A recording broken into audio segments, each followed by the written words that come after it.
ثم جعلناك على شريعة من الأمر فاتبعها ولا تتبع أهواء الذين لا يعلمون.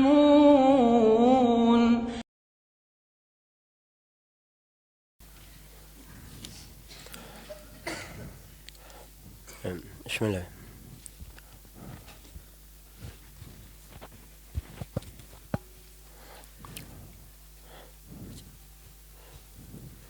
أعوذ بالله من الشيطان الرجيم.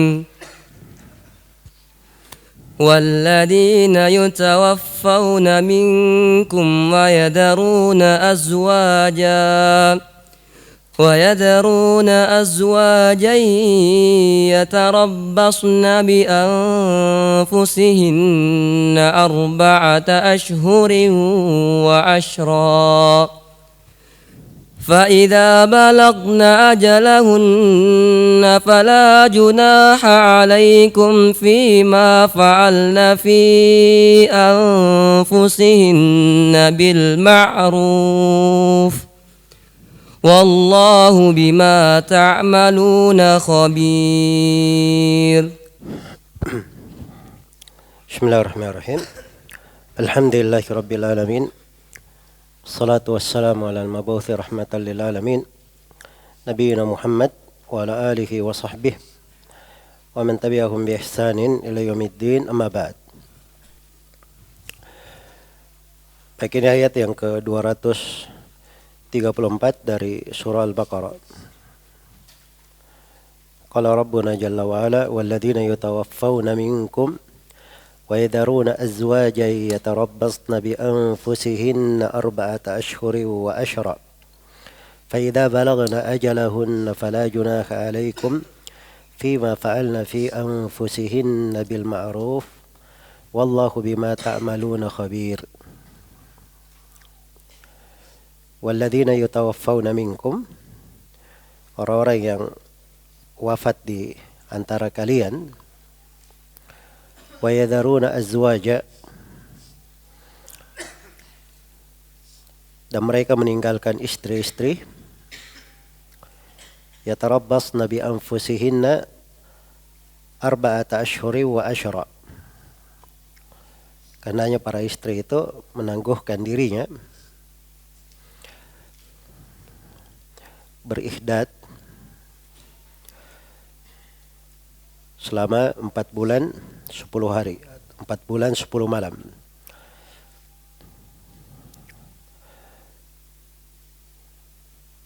Faidha balagna ajalahunna, kalau telah selesai masa ihdatnya, fala junaka alaikum fima fa'alna fi anfusihinna bil ma'ruf, maka tidak ada dosa bagi kalian untuk membiarkan mereka terhadap diri-diri mereka menurut hal yang ma'ruf, menurut perkara yang sewajarnya, sepatutnya. Wallahu bima ta'maluna khabir. Dan Allah Maha mengetahui apa saja yang kalian lakukan. Baik. Ini ayat ada kaitannya dengan masalah iddah. Tapi ini iddah khusus terkait dengan perempuan yang ditinggal mati oleh suaminya. Dia ada penyebutan khusus di kalangan ahli fikih dengan nama ihdad. Disebut dengan ihdad. Iya. Namun di sini diterangkan orang yang berihdad, jumlah penantian itu disebut iddah kalau di bahasa umumnya. Tapi untuk perempuan yang ditinggal mati oleh suaminya itu diistilahkan dengan istilah ihdad. Iya.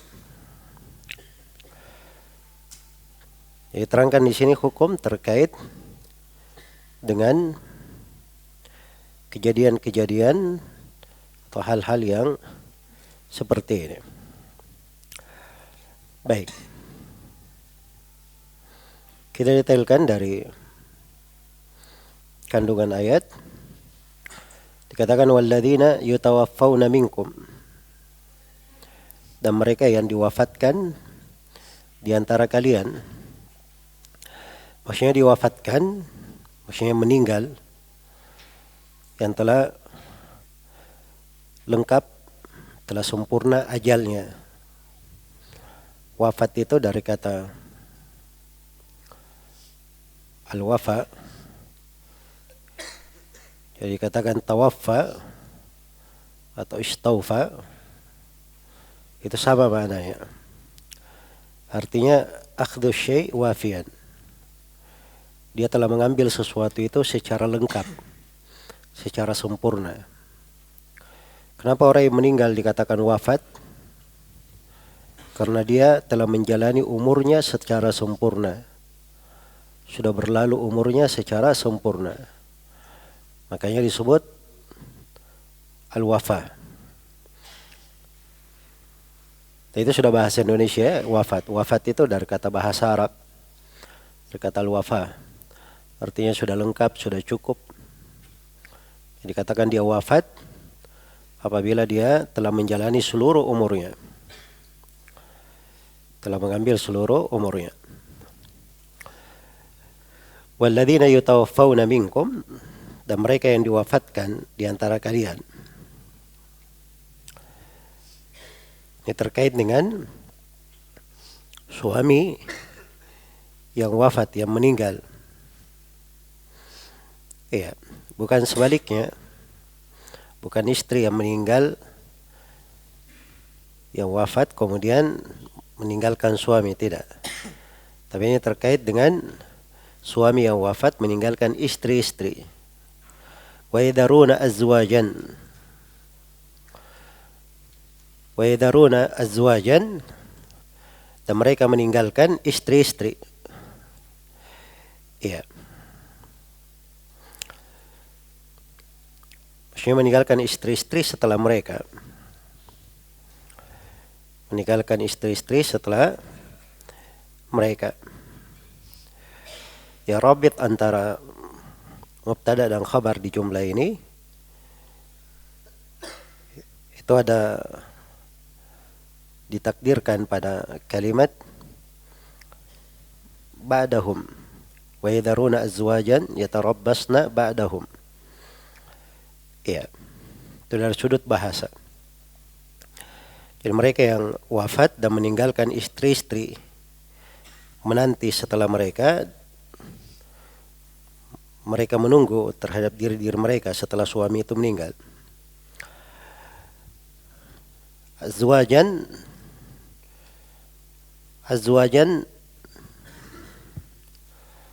itu jamak dari zauj. Jamak dari zauj.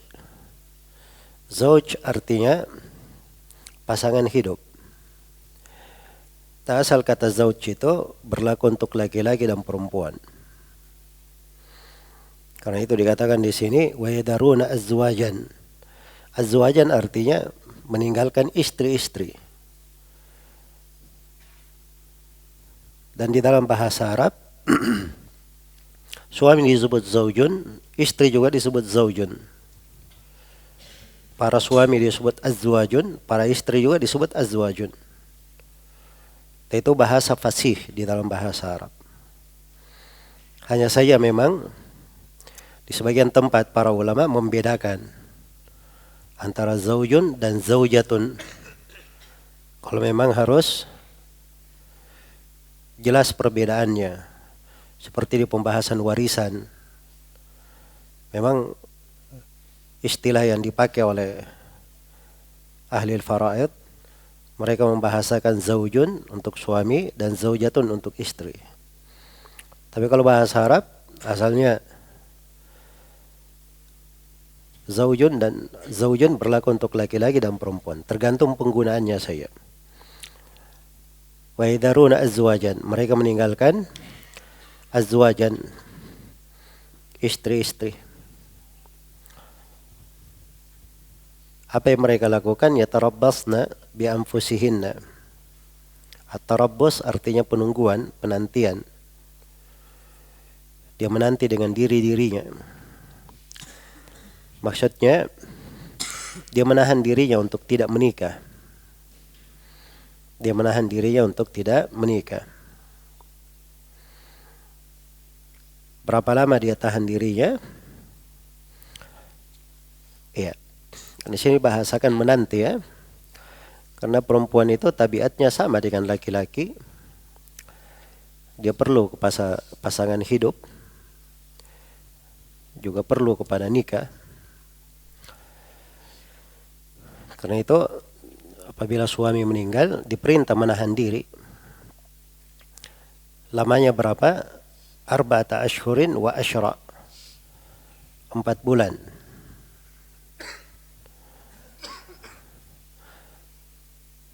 4 bulan wa asyran. Asyran di sini dia mudzakkar. Berarti mudhafnya kepada muannats. Asyru layalin, 10 malam. Kalau hari dikatakan asyratu ayyamin. Ketika dibaca asyran berarti takdirnya layalin. Karena itu penerjemahan yang paling dekatnya diartikan 10 malam. Menunggu 10 bulan dan 10 malam. Kenapa disebut 10 malam? Baik, 10 malam artinya dalam bahasa Arab itu malam kalau digunakan maksudnya malam bersama harinya. Sebagaimana kalau disebut 10 hari, artinya hari bersama malamnya. Hari bersama malamnya. Tapi dalam kedetailan penerjemahan diterjemahkan 10 malam. Ayat ini dikatakan yatarabbasna bi anfusihinna 4 ashhurin wa asyra. Penungguan terhadap diri mereka. Maksudnya tidak segera menikah. Berapa lama? 4 bulan, berapa? 10 hari atau 10 malam? 10 malam, baik.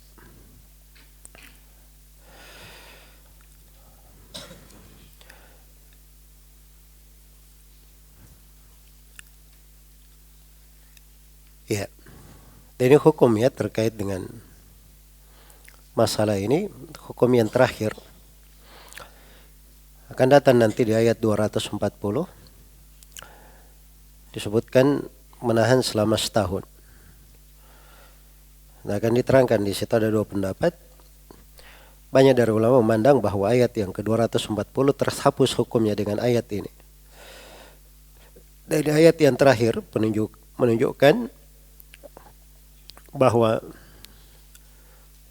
ihdatnya itu menahan dirinya selama 4 bulan 10 malam.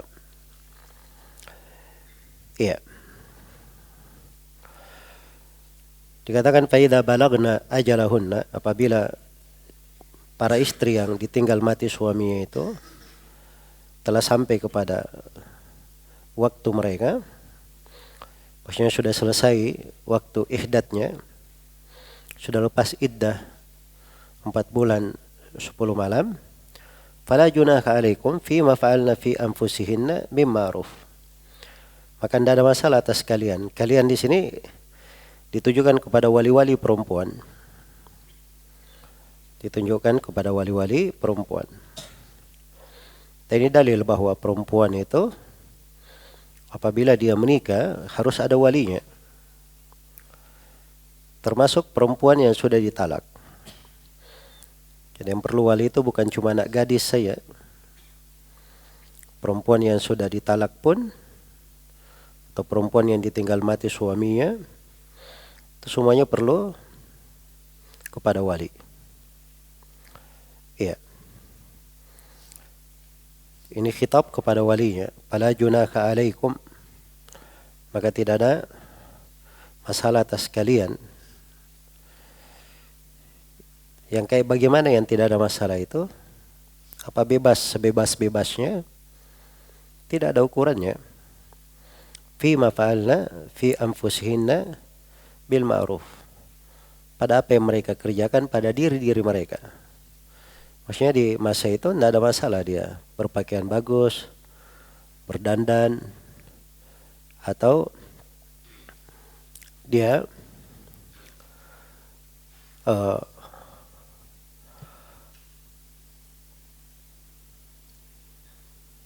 melakukan hal-hal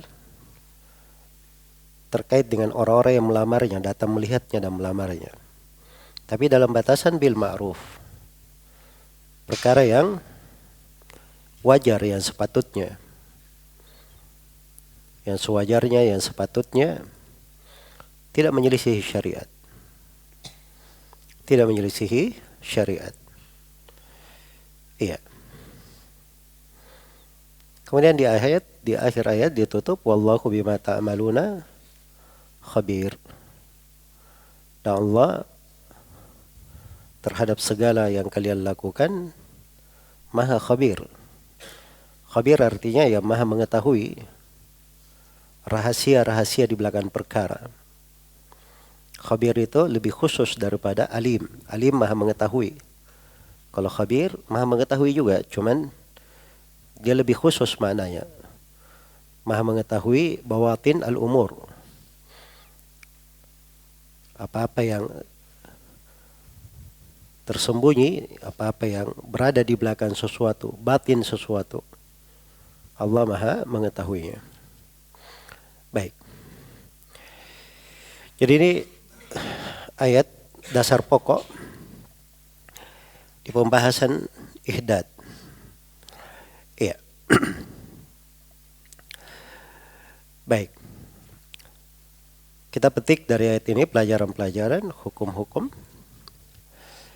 Yang pertama, di dalam ayat ini terdapat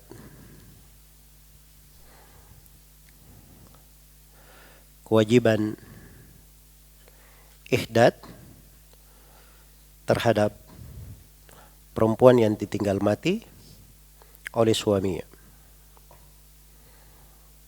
Iya. Dan ini disebut dengan istilah ihdad. Ihdad itu secara bahasa artinya menahan. Atau secara syar'i, ihdad artinya perempuan. Dia tidak berhias, tidak memakai wangi-wangian, tidak memakai baju yang cantik. Dari hal-hal yang merupakan perkara-perkara yang menyebabkan dia senang dilihat oleh orang atau ingin dilamar oleh manusia. Itu yang disebut dengan ihdad. Jadi seorang perempuan apabila ditinggal mati oleh suaminya, dia wajib menjalani ihdad, artinya menahan diri, tidak berhias, tidak memakai wangi-wangian, tidak dilamar oleh orang. Iya. Ihdad itu iddahnya, jumlah waktunya adalah 4 bulan 10 malam. Ini faedah yang kedua di dalam ayat, bahwa ihdad waktunya adalah 4 bulan 10 malam. Baik. Perempuan ini yang dikatakan ihdad ini berlaku umum ya. Berlaku umum untuk semua jenis istri. Apakah istrinya sudah tua atau masih muda, atau kalaupun seorang menikah dengan anak yang belum balik, maka sepanjang dia istri wajib menjalani ihdad 4 bulan 10 malam. Tidak boleh berhias, tidak boleh memakai wangi-wangian, tidak boleh mempercantik diri, dan tidak boleh dilamar di masa itu. Iya. Karena itu khitab di sini ditujukan kepada walinya. Kalau si istri ini sudah dewasa, maka dia tahu apa kewajibannya. Tapi kalau si istri masih kecil, misalnya dia belum balik, maka itu terkait dengan walinya. Ayah dan ibunya melarang dia untuk melakukan hal-hal tersebut. Iya. Dan ini juga tidak ada perbedaan terkait dengan istri yang dia sudah masuk menjumpainya atau belum menjumpainya. Andai kata misalnya ada perempuan sudah dinikahi, sudah selesai akad nikahnya, kemudian sebelum berjumpa dengan suaminya, si suami meninggal. Maka di sini si istri wajib menjalani ihdat berdasarkan teks ayat. Karena ayat ini berlaku umum untuk semua pembahasan terkait dengan ihdat. Yang tidak ada iddah itu kalau dia ditalak. Lain lagi. Kalau misalnya ada perempuan, dia dinikahi. Sebelum berduaan dengan suaminya, si suami ini sudah mentalak si istri. Maka di sini tidak ada iddah bagi si perempuan. Hari itu juga kalau dia menikah dengan orang lain tidak ada masalah. Jelas ya? Itu kalau dia ditalak. Tapi kalau kejadian di sini, hukum yang kita bahas di sini, ini perempuan yang ditinggal mati oleh siapa? Oleh suaminya. Itu lain hukumnya. Iya, dan ini menunjukkan besarnya hak suami di dalam Islam. Karena itulah ketika dia meninggal, ada hukum yang berlaku seperti ini. Ini menunjukkan dia punya hak di dalam Islam. Iya. Dan terdapat di dalam ayat kewajiban perempuan di dalam ihdat itu untuk menahan diri, menunggu untuk tidak menikah dan tidak menerima lamaran. Iya. Serta tidak dia tawarkan dirinya untuk dinikahi. Ini semuanya tidak diperbolehkan. Iya. Baik, ini terkait dengan istri. Andai kata misalnya dia punya seorang budak, budak itu bukan istri, maka budak tidak ada kewajiban ihdat 4 bulan. Budak itu sama dengan keluarga yang lain. Kalau ada ihdat itu paling banyak cuman boleh 3 hari saja. Tidak boleh lebih dari 3 hari. Iya. Dan itu hukumnya boleh. Tapi kalau ihdat untuk istri yang ditinggal mati itu sendiri, itu hukumnya wajib. Hukumnya adalah wajib. Kemudian apakah penantian 4 bulan 10 malam ini berlaku untuk perempuan yang hamil juga? Ini letak silam pendapat di tengah ulama. Iya. Di antara ulama ada yang berpendapat bahwa dalam kondisi yang seperti ini diambil akhir dari 2 waktu. Iya. Akhir dari 2 waktu. Jadi kalau misalnya kehamilannya itu melahirkannya nanti masih 6 bulan, sedangkan ihdatnya 4 bulan. Iya. Maka diambil yang paling akhir. Tapi kalau kehamilannya 2 bulan lagi, maka diambil 4 bulan. Sebab itu yang paling akhir. Ya, dan ada pendapat yang lain bahwa ihdatnya itu selesai dengan dia melahirkan.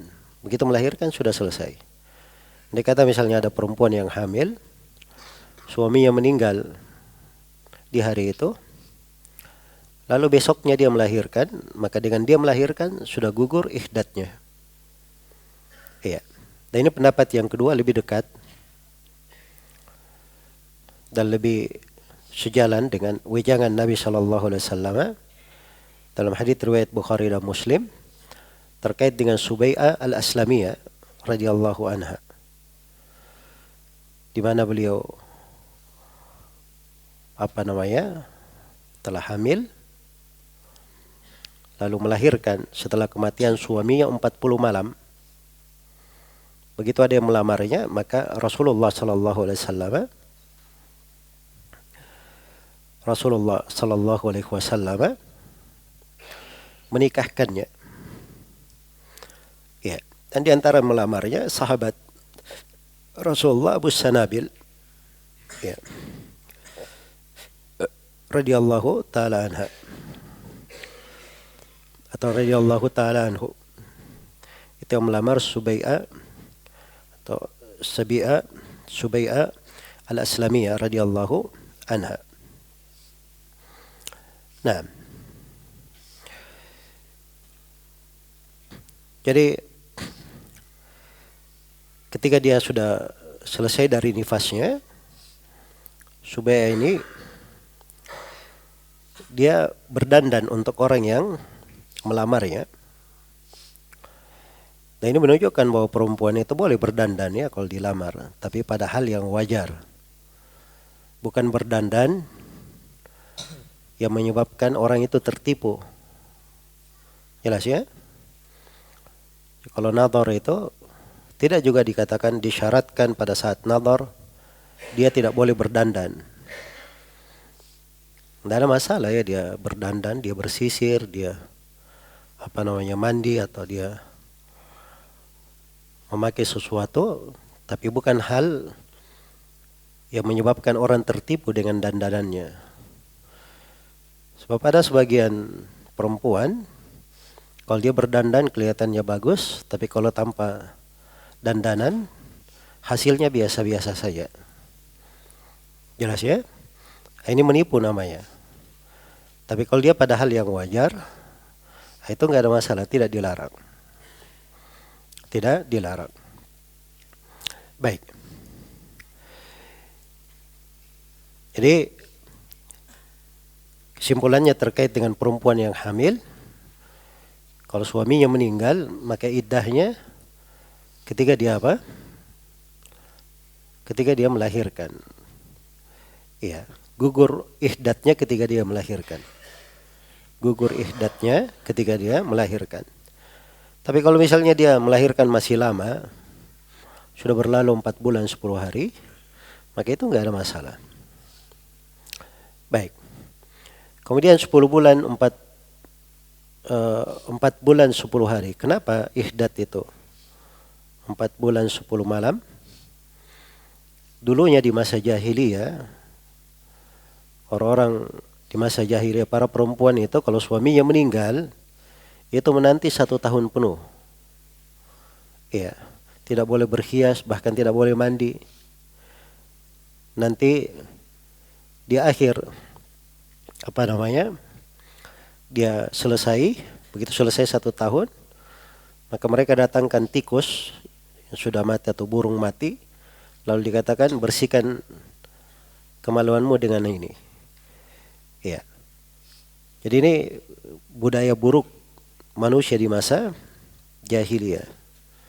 Maka datang Islam mengganti 1 tahun dengan 4 bulan saja. Kemudian ditambah 10 bulan, ditambah 10 malam, ditambah 10 malam. Ini sebagaimana 4 bulan itu 1/3 tahun, maka ditambah 10 malam untuk 1/3 bulan. Menjadilah 4 bulan 10 malam. Itu hikmahnya. Dan di antara ulama ada yang mengatakan bahwa hikmah ya, biasanya kehamilan itu tampak di 4 bulan. Dan 10 bulan itu untuk memastikan. Ya, jadi pendapat yang kedua ini memandang bahwa hikmah adalah istibra, memeriksa kekosongan rahim. Ya, dan ini mungkin kurang tepat ya. Lebih tepat pendapat yang pertama. Baik. Jadi ini terkait dengan masalah ihdat. Perempuan yang ihdat itu ya. Masih ada satu masalah di sini yang saya belum terangkan tadi. Bagaimana dengan perempuan yang ditalak? Dengan talak raj'i.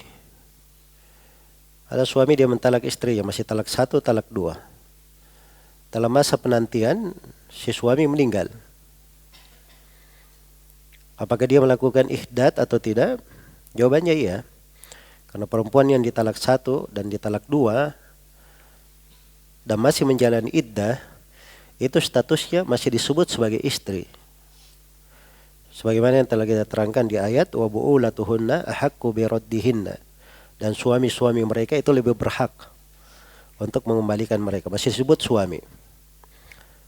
Karena itu sejumlah ulama menyebutkan disepakati, tidak ada silam pendapat bahwa perempuan yang ditalak raj'i itu menjalani ihdat. Ya, kalau dia sudah menjalani 2 bulan misalnya, tiba-tiba suaminya meninggal, maka sisa dia tambah 2 bulan 10 malam. Sehingga semuanya menjadi 4 bulan 10 malam. Baik, perempuan yang melakukan ihdat tidak boleh memakai wangi-wangian, tidak boleh bercelak, tidak boleh memakai pakaian yang dicelup untuk dihiasi, tidak boleh memakai hinna. Iya. Dan ini berdasarkan hadits Ummu Atiyah riwayat Bukhari dan Muslim. Baik. Sebagaimana dia tidak boleh memakai perhiasan. Ada berbagai riwayat ya di dalam hal ini. Juga tidak boleh memakai celak. Di mana perempuan itu berihdat, dia boleh berihdat di mana saja. Boleh berihdat di mana saja. Apakah di rumah suaminya atau di rumah dia sendiri. Ya. Ada sebagian riwayat memang dia berihdat di rumah suaminya, tapi haditsnya tidak kuat. Haditsnya tidak kuat. Dan perempuan yang menjalani ihdat itu tidak boleh keluar dari rumah. Tidak boleh keluar dari rumah selama 4 bulan 10 malam itu tadi. Kecuali kalau ada keperluan darurat, boleh dia keluar di siang hari. Bukan di malam hari. Dia keluar di siang hari boleh, bukan di malam hari. Baik. Kemudian di dalam ayat ini terdapat bahwa perempuan yang sudah selesai dari ihdat, dia boleh melakukan perkara yang ma'ruf, hal yang boleh secara urf, berdandan, keluar dari rumah, dan selainnya. Boleh. Tapi dalam kadar yang dikatakan bil ma'ruf. Itu pada batasan sepatutnya. Urf membolehkan. Urf itu sepanjang tidak bertentangan dengan syariat. Dan terdapat bahwa wali-wali itu bertanggung jawab terhadap anak-anak perempuannya. Ya, itu siapa yang dia tanggung dari perempuan. Karena itu khitab ditujukan kepada wali. Iya. Dan ini sudah ditegaskan bahwa perempuan itu pasti ada walinya. Dia gadis maupun janda. Karena itu terkait dengan pelamaran itu kembali kepada wali. Dan ini telah ditegaskan oleh Nabi di dalam haditsnya, la nikaha illa biwali. Tidak ada nikah kecuali dengan wali. Dan terdapat di dalam ayat ini penetapan urf. Bahwa urf itu mu'tabar. dianggap. Nah, itu dalil untuk kaidah besar di bab fikih al-adatu muhakkama. Ya, hal yang merupakan kebiasaan itu menjadi hukum. Dan ini sepanjang urfnya tidak menyelisihi syariat. Dan terdapat di dalam ayat ini penetapan nama Al-Khabir, salah satu nama dari Asmaul Husna. Al-Khabir artinya Al-Alim bi bawatinil umur, yang maha mengetahui batin-batin perkara, apa yang tersembunyi atau apa yang berada di balik segala perkara. Dan terdapat di dalam ayat ini peringatan jangan sampai menyelisihi hukum ini. Karena itu diancam, ini bentuknya peringatan, wallahu bima ta'maluna khabir. Dan Allah maha khabir, maha mengetahui apa yang kalian lakukan. Ya wallahu ta'ala alam.